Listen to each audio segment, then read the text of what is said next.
नमस्कार मित्रों, मेरा नाम अनुराग है और राइज सिविल सर्विसेज के इस वर्चुअल प्लेटफॉर्म पे मैं आप सभी का स्वागत करता हूँ। मित्रों, आज अपन जो जा रहे हैं पढ़ने आज अपन लॉ का एक टॉपिक पढ़ेंगे जिसका नाम है कार्यस्थल पर महिलाओं का यौन उत्पीड़न, और इससे संबंधित जो अधिनियम है, कानून है या जो वैश्विक प्रावधान है उनके बारे में अपन थोड़ी बहुत चर्चा करेंगे। इस वीडियो के माध्यम से हम जानेंगे कि यौन उत्पीड़न क्या होता है, किसे कहते हैं, महिलाओं की कैटेगरी में कौन कौन शामिल होता है, वो सारे प्रावधान अपन इसमें देखेंगे। सबसे पहले बात करेंगे तो इस संदर्भ में भारत सरकार का एक अधिनियम है जो 2013 में लाया गया है, और ये जो 2013 का भारत सरकार का अधिनियम है इसे 1997 के विशाखा एवं अन्य बनाम राजस्थान सरकार जो मामला है उसके अंतर्गत इसको लाया गया था। सर्वोच्च न्यायालय ने 1997 में कुछ गाइडलाइन, दिशा निर्देश जारी किए कि महिलाओं का कार्यस्थल पर यौन उत्पीड़न नहीं होना चाहिए। उस संदर्भ में कानून बनाए जाएं और ऐसे में एक डिक्री पास करने का अधिकार है। डिक्री का मतलब कानून का बल रखने वाला एक उपकरण पास करने का अधिकार है सर्वोच्च न्यायालय को, जो उसने 142 अनुच्छेद का अनुसरण करते हुए तत्समय 1997 में लागू किया था, जिसके माध्यम से क्या हुआ, जिसके माध्यम से कार्य स्थल पर यौन उत्पीड़न का कानून बनकर आया। अब इस कानून की बात करें तो 2013 का ये जो कानून है, इस कानून के बारे में हमको विस्तार से पढ़ना है इस पूरे आज के लेक्चर में, और हम देखेंगे, समझेंगे ये कैसे फंक्शन करता है, कार्य करता है। तो एक बार समझते हैं सब कुछ। सबसे पहले तो इसका पूरा नाम क्या होगा, कार्य स्थल पर महिलाओं का यौन उत्पीड़न। अब उसका रोकथाम करना है, प्रतिषेध या निषेध करना है और उसका निवारण करना है। ये तीन उद्देश्यों के साथ में अधिनियम बनाया गया 2013 में। जो कार्यस्थल पर महिलाओं के द्वारा जो यौन उत्पीड़न का सामना किया जाता है, उन सारे यौन उत्पीड़न के मुद्दों को संबोधित करने के लिए लाया गया। पृष्ठभूमि की थोड़ी सी बात करें तो विशाखा एवं अन्य बनाम राजस्थान सरकार मामला 1997 में पहली बार ऐसा हुआ कि ये मुद्दा उठा कि कार्यस्थल पर यौन उत्पीड़न को रोका जाए, और सर्वोच्च न्यायालय ने इस संदर्भ में एक कुछ गाइडलाइंस, दिशा निर्देश जारी किए, जिनके आधार पर आगे जाकर भविष्य में संसद ने कानून बनाया, जैसा कि आपको भी बताया। अच्छा, और इसको समझे अपन तो बेसिकली इसके अलावा यहां पर एक 1993 में भारत अनुमोदित कर रहा है सिडो को। सिडो क्या है आपका, सभी प्रकार के भेदभाव के महिलाओं के खिलाफ सभी प्रकार के भेदभाव के उन्मूलन पर ये अभिसमय है कन्वेंशन है, जो कि यूएन के द्वारा क्या किया जाता है, इसको अंतर्राष्ट्रीय सम्मेलनों में अगर बात करें तो यूएन के द्वारा इसको संधारित किया जाता है, और भारत 1993 में इसका अनुमोदन कर चुका है।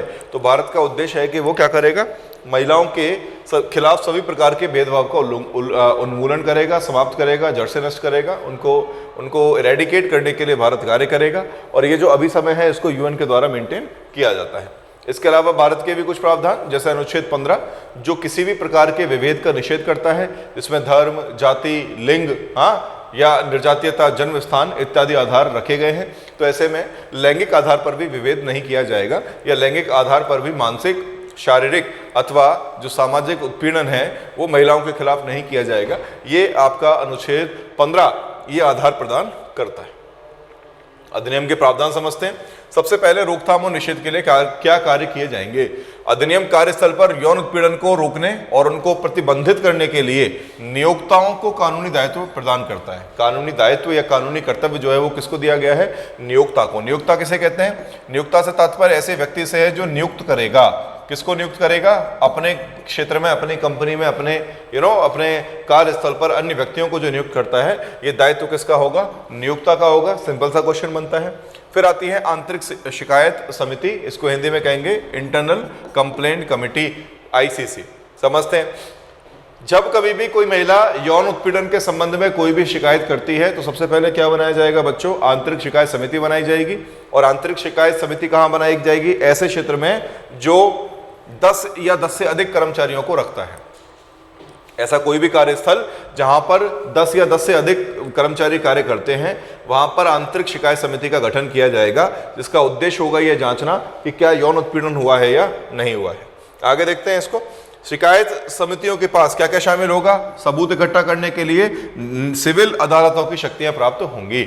सबूत इकट्ठा करने के लिए जो आपके सिविल न्यायालय हैं उनकी शक्तियां प्राप्त होती हैं ऐसी समितियों को, जिनको नियोक्ता के द्वारा स्थानीय स्तर पर बनाया जाएगा, नियुक्त किया जाएगा। इसके अलावा और क्या कर्तव्य होगा? नियोक्ताओं के कर्तव्य में देखें तो ये जागरूकता कार्यक्रम चलाएंगे, मतलब ये अपने क्षेत्र में सभी एम्प्लॉयज को बताएंगे कि कौन कौन से व्यवहार आपके किस में आएंगे, महिलाओं के उत्पीड़न या उनके शारीरिक यौन शोषण में आएंगे और कौन से नहीं आएंगे। दूसरा किसकी बात करता है? सुरक्षित कार्य वातावरण प्रदान करने के लिए कार्य करता है।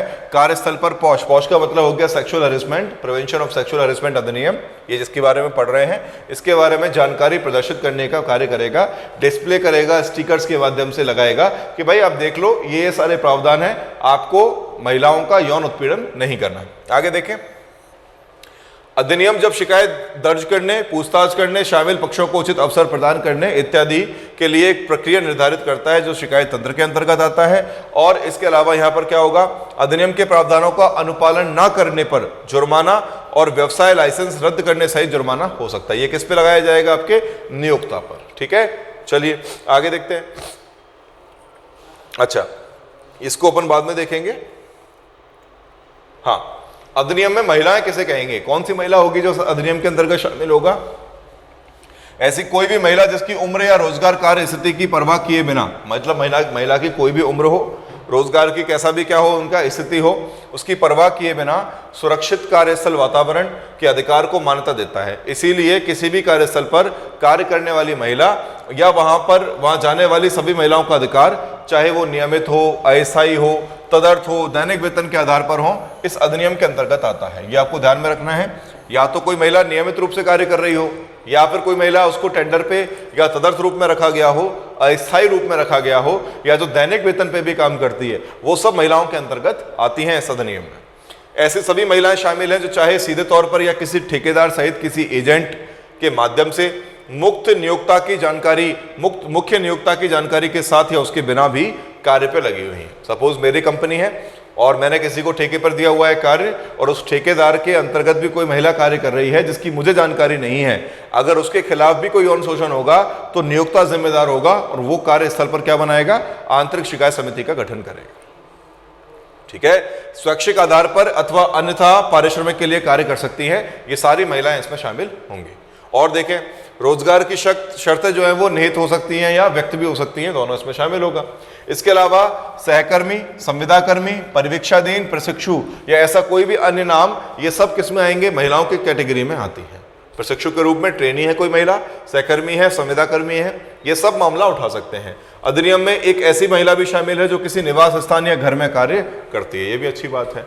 मतलब अगर कोई महिला काम वाली है सपोज, और वो आपके घर में काम कर रही है, तो वो घरेलू हिंसा का भाग नहीं है, वो भी कार्यस्थल पर यौन शोषण का भाग हो जाएगा। जैसे आपने फेमस एक केस सुना होगा मुंबई वाला, जहां पर आपके फेमस एक्टर शाइनी आहूजा जो अपनी काम वाली को शोषण अब्यूज करते हैं, उसका अब्यूज करते हैं, सेक्सुअल अब्यूज करते हैं, तो वो भी किस में आएगा? आपके कार्यस्थल पर यौन उत्पीड़न, क्योंकि जो महिला जहां पर कार्य कर रही है वही उसका कार्यस्थल होगा। और घर पर अगर महिला कोई मॉपिंग करने आती है, काम करने आती है, तो वो वास्तव में क्या हो गया? उसका कार्यस्थल हो गया। देखिए, एग्रीव्ड वीमेन में या जो पीड़ित महिला है वो कौन कौन शामिल होगा इसमें? इसमें आपके कार्य करने वाली महिला शामिल हो सकती है, कोई विजिट करने वाली, कोई एक बार आपके वर्क प्लेस को देखने आई है वो महिला भी शामिल होगी, और इसमें स्टूडेंट भी शामिल होंगे। वर्किंग में कौन कौन आते हैं? आपके डोमेस्टिक वर्कर आते हैं, जैसे अभी आपको बताया था। डोमेस्टिक का मतलब जो घरेलू काम करते हैं वो वर्कर भी आएंगे। Regular, temporary, ad hoc, daily Vaser, ये सब इसमें आते हैं, अभी बताया था। जो रेम्यूनरेशन पे काम करते हैं, जो वॉलंटरी काम करते हैं, वो सब इसमें आएंगे। मतलब जो अभी हमने जो व्याख्या की वो सब इसमें शामिल होगा। कार्यस्थल पे क्या क्या आता है बच्चों? कार्यस्थल को रोजगार के दौरान या रोजगार की खोज के दौरान कर्मचारी के द्वारा दौरा किया गया कोई भी स्थान या जिसमें ऐसी यात्रा करने के लिए नियोक्ता द्वारा प्रदान किया गया परिवहन भी शामिल है के रूप में परिभाषित किया गया है। सपोज आपने कोई भी कोचिंग खोली है और उस कोचिंग में जो महिला है वो कार्य करती है, जिसको मैं मेरी बस के माध्यम से अगर छुड़वाता हूं, तो ऐसे में जो मेरा बस है वो भी क्या होगा? कार्यस्थल का ही भाग होगा। अर्थात उस बस में यदि कोई उससे बदतमीजी करे, उसका दैहिक शोषण करने का कोशिश करे, सेक्सुअल अब्यूज करे, तो ऐसे में मैं उसके खिलाफ केस कर सकता हूं इसके अंतर्गत। आगे देखिए, इस परिभाषा के अनुसार एक कार्यस्थल क्या होगा? कार्यस्थल संगठित और गैर संगठित दोनों क्षेत्रों को शामिल करता है। दोनों ही क्षेत्र इसमें आएंगे।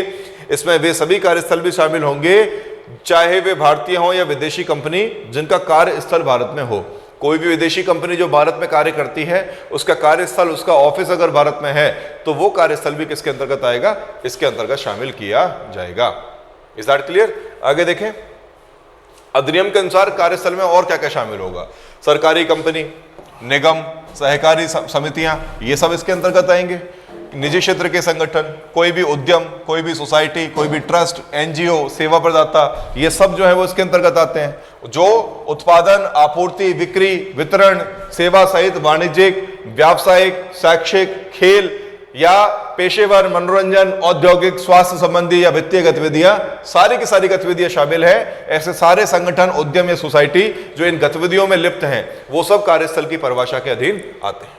और क्या आ जाएगा? जैसे अस्पताल, नर्सिंग होम आ गया, खेल संस्थान आ गए। और क्या जाएगा? नियुक्तों द्वारा उपलब्ध कराया गया कोई परिवहन सहित कर्मचारी द्वारा दौरा किया गया स्थान, ये सब इसके अंतर्गत शामिल है।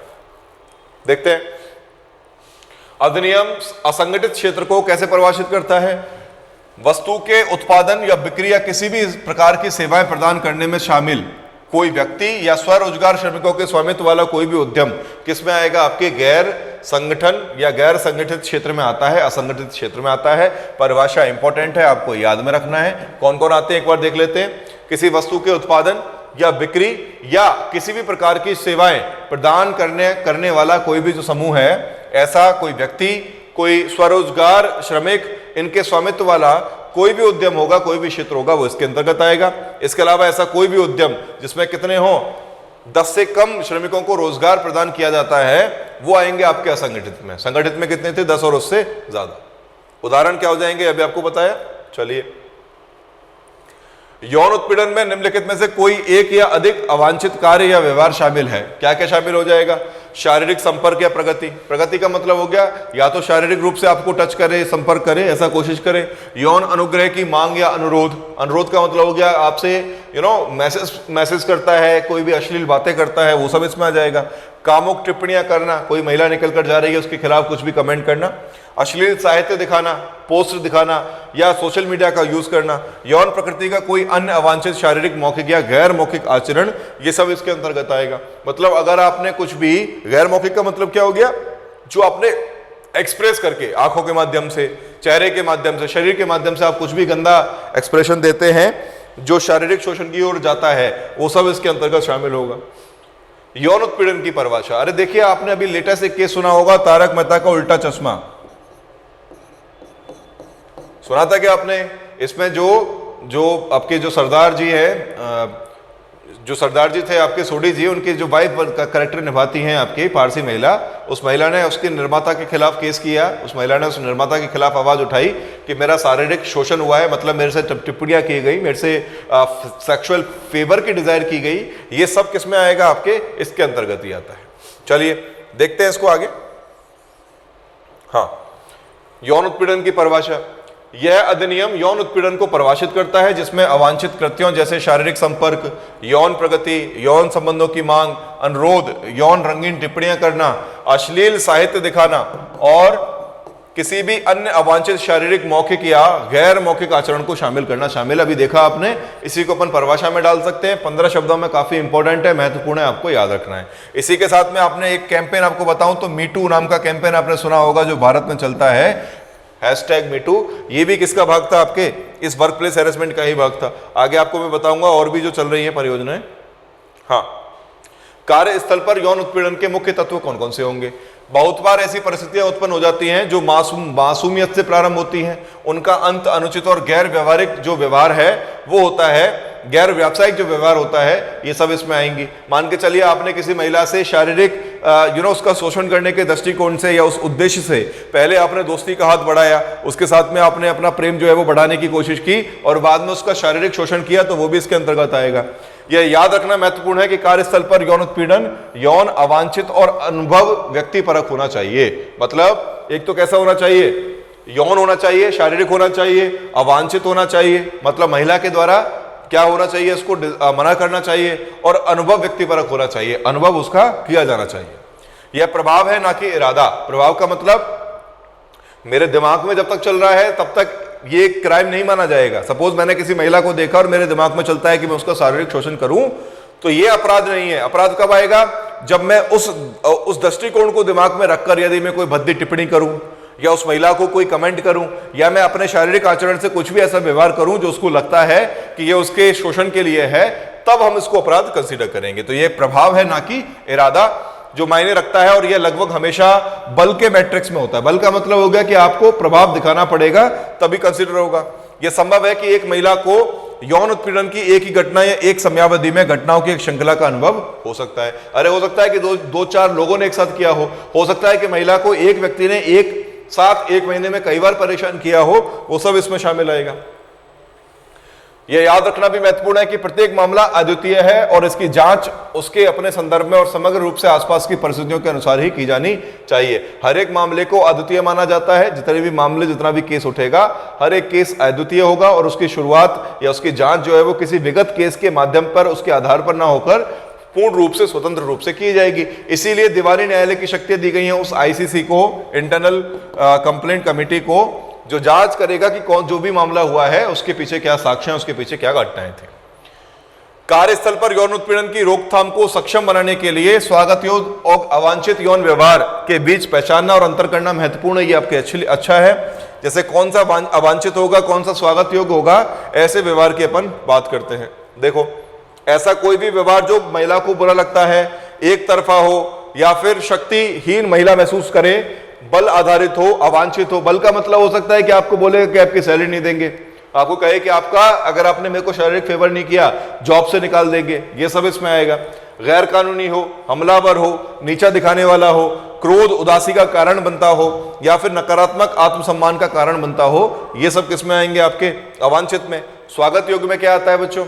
कोई भी ऐसा व्यवहार जो महिला को अच्छा लगे, या पारस्परिक, दो महिला पुरुषों में अगर पारस्परिक रूप से क्या है, सहमति है, तो कंसीडर किया जाएगा।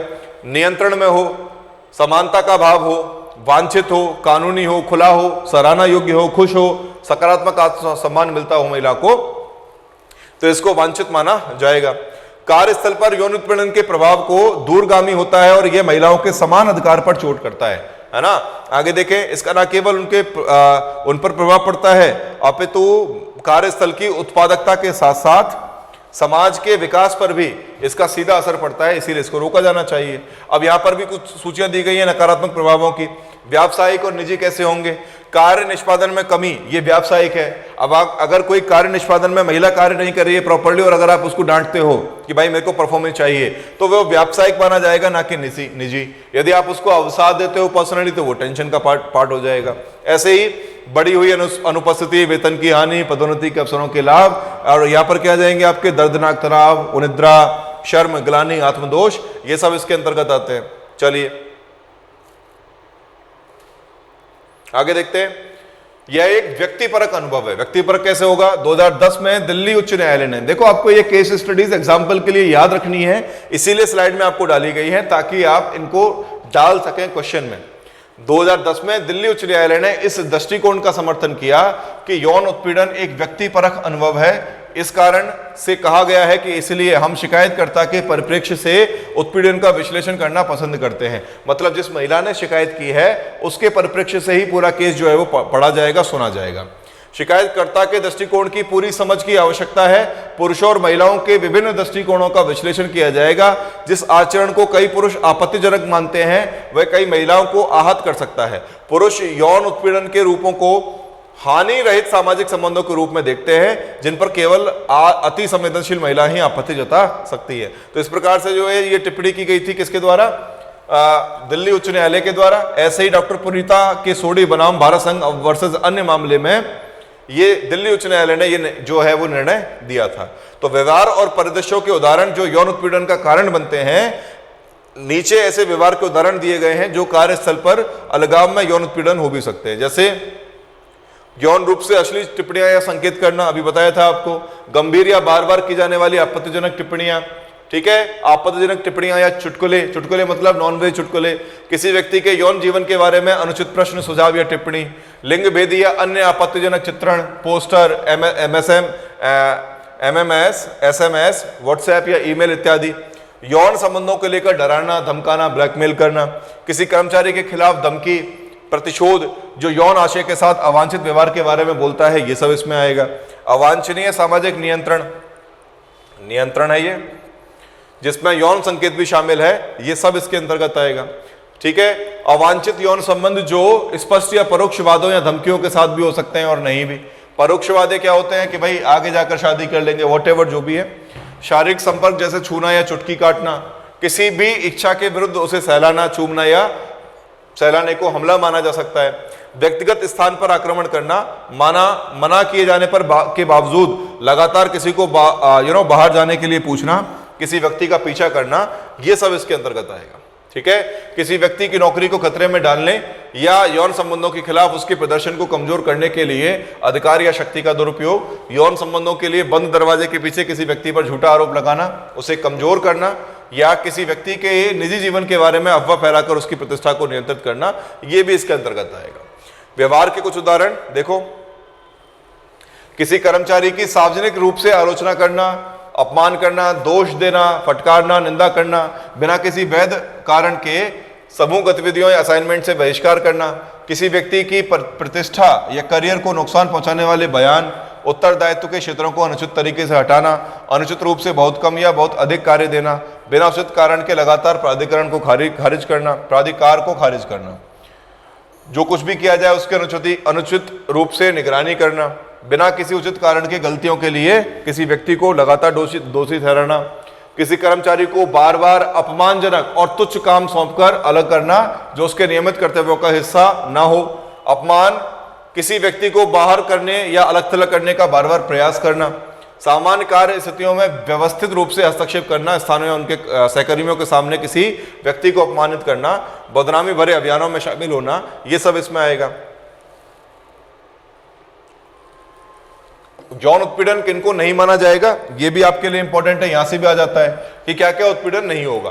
कार्य अनुपस्थिति पर अनुवर्ती कार्रवाई करना, अरे भाई आप उपस्थित नहीं हो रहे हो और आपके ऊपर कार्रवाई कर दी तो आप केस नहीं कर पाओगे। कार्य मानकों के अनुरूप प्रदर्शन की आवश्यकता, प्रबंधन अधिकारों का सामान्य प्रयोग, कार्य संबंधी तनाव जैसे समय सीमा या गुणवत्ता मानकों को पूरा करना, कार्यों की शर्तें पूरा करना, कार्य की गलती के बारे में रचनात्मक प्रतिक्रिया, व्यक्तिगत नहीं, ये सब।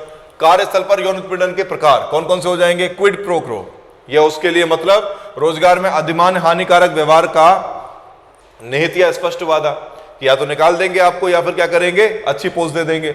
उसकी वर्तमान या भविष्य की रोजगार स्थिति के बारे में निहित या व्यक्त धमकी।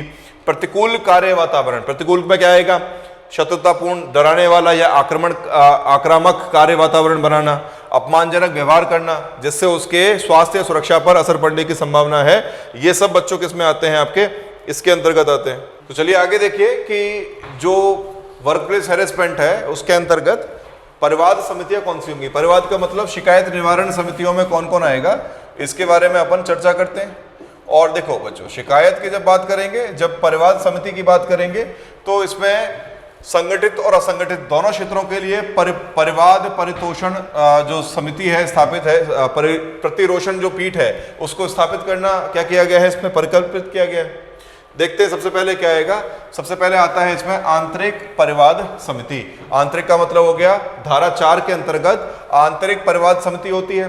महिलाओं का कार्य स्थल पर लैंगिक उत्पीड़न अधिनियम 2013 में प्रत्येक नियोजक से, नियोजक माने कौन था अभी बताया था आपको, जो मालिक होगा, ऐसे संगठन के जिसमें 10 या उससे अधिक कर्मचारी नियोजित है, प्रत्येक कार्यालय या शाखा में लैंगिक उत्पीड़न से संबंधित परिवादों की सुनवाई करने और उनका निपटारा करने के लिए एक आंतरिक परिवाद समिति जो है वो बनाई, स्थापित करने की अपेक्षा की गई है। पहले तो ये होगा। इसके बाद में क्या आता है, इंटरनल, जो इसकी संरचना क्या होगी, ये धारा 4(2) में बताया गया है। पीठासीन अधिकारी कर्मचारियों में से कार्यस्थल पर ज्येष्ठ स्तर पर नियोजित महिला को क्या बनाता है, सदस्य कर्मचारियों में से कम, इसको तो हेड बनाएंगे, ज्येष्ठ महिला को हेड, सीनियर मोस्ट, और कम से कम 2 ऐसे सदस्य जो महिलाओं की समस्याओं के प्रति अधिमानी रूप से प्रतिबद्ध हैं या जिनके पास सामाजिक कार्य में अनुभव है या विधिक ज्ञान प्राप्त है, इनको इसमें शामिल किया जाएगा।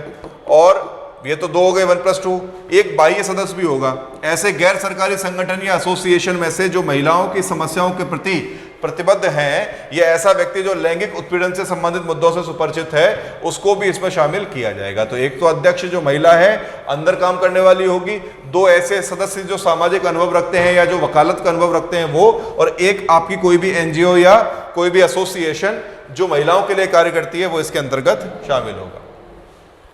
अन्य अपेक्षा क्या होती है, आईसीसी के सदस्यों में से कम आधे सदस्य महिलाएं होंगे। आईसीसी सदस्यों का कार्यकाल 3 वर्ष से अधिक का नहीं होगा। जांच के संचालन के लिए आईसीसी के कम से कम 3 सदस्य, जिनके अंतर्गत पीठासीन अधिकारी भी है, उपस्थित होने चाहिए। आगे देखिए, जिलाधिकारी की अधिसूचना। प्रत्येक जिले में सरकार को जिला मजिस्ट्रेट या अपर जिला मजिस्ट्रेट या कलेक्टर या उप कलेक्टर को इस अधिनियम के अधीन शक्तियों का प्रयोग करने या कृत्यों का निर्वहन करने के लिए जिला अधिकारी के रूप में अधिसूचित करना होगा। अच्छा, जब आपने पहली तो आ गई आपकी आंतरिक, फिर आती है आपकी स्थानीय परिवाद समिति। और स्थानीय के लिए कौन सा हो जाएगा बच्चों? स्थानीय के लिए हो जाएगा आपका धारा 6। कोई व्यतीत महिला अधिनियम की धारा 9 के अधीन परिवाद फाइल कर सकती है। लिखित परिवाद की 6 प्रतियां समर्थनकारी दस्तावेज, साक्षियों के नाम और पतों सहित आईसीसी या लोकल स्थानीय परिवाद समिति को दी जानी आवश्यक है। परिवाद घटना की तिथि से 3 मास का मतलब हो गया 90 डेज, 3 मास के भीतर और घटनाओं की किसी श्रृंखला की दशा में अंतिम घटना की तिथि से 3 मास की अवधि के भीतर फाइल किया जाना आवश्यक है। मतलब अंतिम घटना यदि मान के चलिए आज हुई है तो आज से 3 महीने के अंदर अंदर शिकायत की जानी चाहिए। आईसीसी एलसीसी की परिवाद फाइल करने की समय सीमा में उन कारणों से जो लेखबद्ध किए जाएं 3 मास की अवधि के लिए विस्तार कर सकती है। मतलब 3 माह जो है वो मिनिमम है, 3 माह जो है वो मैक्सिमम समय है आपका शिकायत करने का, लेकिन इसके अलावा भी कुछ दशाओं में इस समय सीमा को बढ़ाया जा सकता है। आगे देखिए, आईसीसी या एलसीसी। आईसीसी का मतलब हो गया आंतरिक, एलसीसी का मतलब हो गया स्थानीय परिवाद समिति। परिवादी के अनुरोध पर नियोजक को अंतरिम उपायों की सिफारिश करती है। व्यतीत महिला या प्रत्यर्थी का किसी अन्य कार्यस्थल पर स्थानांतरण हो सकता है, या व्यतीत महिला को अपनी नियमित कानूनी संविदागत छुट्टी हकदारी के अतिरिक्त 3 मास की अवधि तक की छुट्टी की मंजूरी भी दी जा सकती है। और क्या होगा? मिथ्या या द्वेषपूर्ण जो परिवाद है उनके लिए क्या है? धारा 14 क्या कहती है कि अधिनियम में सुनिश्चित किया गया है कि कोई भी ऐसा, अगर इसका दुरुपयोग किया जाता है, कोई भी ऐसी झूठी कंप्लेंट फाइल की जाती है तो इसके विरुद्ध भी कार्रवाई करने का प्रावधान है। अधिनियम में परिवाद के अंतर्गत परिवादी, प्रत्यर्थी और साक्षियों की पहचान, पते और सुलह से संबंधित किसी जानकारी और जांच कार्रवाइयों, आईसीसी एलसीसी की सिफारिशों और की गई कार्यवाही के प्रकाशन को प्रतिषिद्ध किया गया है। कानून में लैंगिक उत्पीड़न की किसी पीड़िता को सुनिश्चित न्याय के संबंध में जानकारी का नाम, पता, पहचान या कोई ऐसी अन्य विनिष्टियां जिसके परिणाम स्वरूप परिवादी या साक्षी की पहचान हो सकती है, प्रकट किए बिना प्रसार अनुज्ञात किया गया है। इस अधिनियम में सुलह के लिए एक उपबंध है, सुलह कराई जा सकती है धारा 10 के तहत। आईसीसी और एलसीसी व्यतीत महिला और प्रत्यर्थी के बीच मामले का निपटारा कराने के लिए कदम उठा सकती है, तथापि इस विकल्प का प्रयोग केवल महिला के अनुरोध पर ही किया जाएगा। इसमें यह उपबंध भी है कि धनीय परिनिर्धारण को सुलह का आधार नहीं बनाया जाएगा। धनीय का मतलब वित्तीय परिनिर्धारण को सुलह का आधार नहीं बनाया जाएगा, ध्यान रखना है। पैसे देकर सुलह नहीं कराई जाएगी। अब नियोजक के कर्तव्य कौन होंगे, या जो नियोजित करता है, नियोक्ता है, उसके कर्तव्य क्या होंगे? कार्यस्थल पर सुरक्षित वातावरण, ये मैं आपको दिखा भी चुका हूं, ये आ चुका है। अच्छा, चलिए आगे देखते हैं। ऐसी महिला यदि वह इस अपराध के संबंध में भारतीय दंड संहिता 1860 की 45 जो धारा है का तत्समय प्रवर्त किसी अन्य विधि के अधीन कोई परिवाद फाइल करना चाहे, सहायता प्रदान की जा सकती है। उस कार्यस्थल में जिसमें लैंगिक उत्पीड़न की घटना हुई है, अपराधकर्ता के विरुद्ध, या यदि व्यतीत महिला ऐसी वांछा करती है जहां अपराधकर्ता कोई कर्मचारी नहीं है, तो भारतीय दंड संहिता की धारा 45 या तत्समय प्रवर्त किसी अन्य विधि के अधीन कार्यवाही आरंभ की जा सकती है। लैंगिक उत्पीड़न की सेवा नियमों के अधीन एक कदाचार मानना और कदाचार के मामलों में कार्यवाही आरंभ करना, आंतरिक समिति द्वारा समय पर रिपोर्ट प्रस्तुत किए जाने को मॉनिटर करना, ये सब आपके उसके अंतर्गत आते हैं। समय सीमा देखते हैं कितनी है।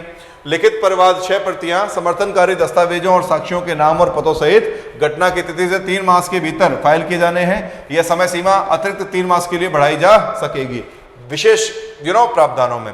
परिवाद की प्राप्ति पर परिवाद की एक प्रति 7 दिनों के भीतर प्रत्यर्थी को भेजी जाएगी जिसके खिलाफ किया जा रहा है।